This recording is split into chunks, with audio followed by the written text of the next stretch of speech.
So is Access at Z-Arts just about the building, or is it about more than that?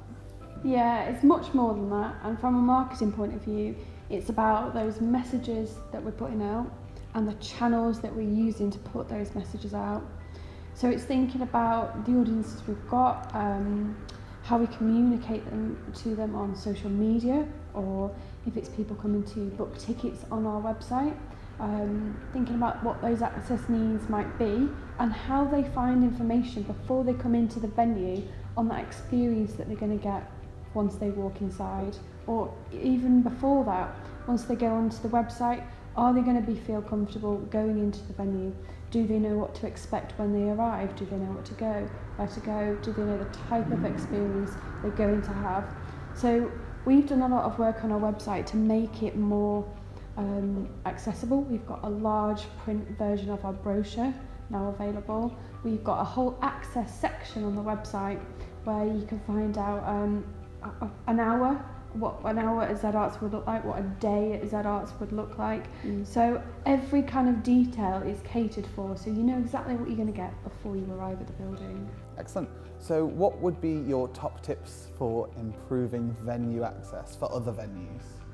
Just a few. I think one of the ones you can definitely implement quite easily is it's about attitude of staff. So it's having like a friendly, welcoming staff members who also have the confidence to just kind of speak and to direct people correctly. So it's, you know, maybe having a spare person that can take someone to their space or direct them correctly, and who is very welcoming and well informed on the space, on the what is accessible, what isn't accessible, and knows the building well. I think it's a good one. And another one that kind of feeds into that is having really clear signage. So if someone isn't available, to take that person to the space and to show them where they're going, it's so that the user of the space knows where they are, knows how to get from A to B, because your signage is clear.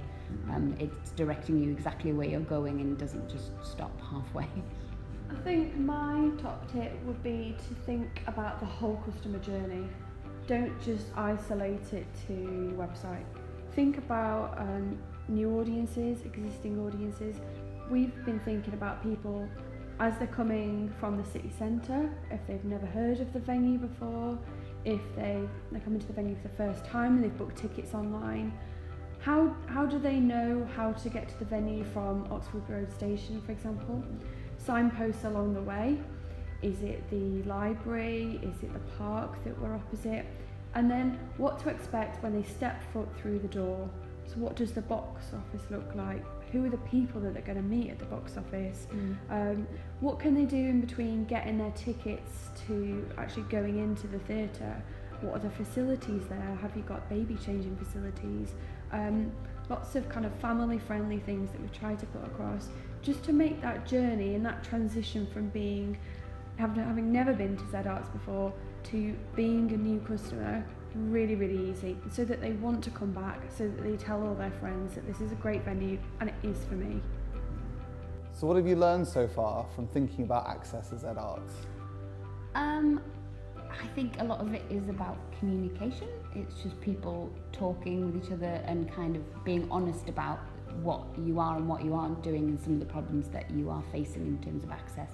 And then sharing that information with other organisations and with people, opening that conversation of, well, what can we do and what problems are we all facing? Because then if anyone does come up with some form of solution, or that it's a problem they've faced before, then it's not everyone having to learn all on their own what to do and how best practices. It's kind of sharing that information and being honest, I think, is a big thing. I think what I've learned is that you can never give too much information. So making sure that everything is signposted in your brochure, on your website, your box office staff are really well trained, so that even minute details are always covered. I think that's really, really important.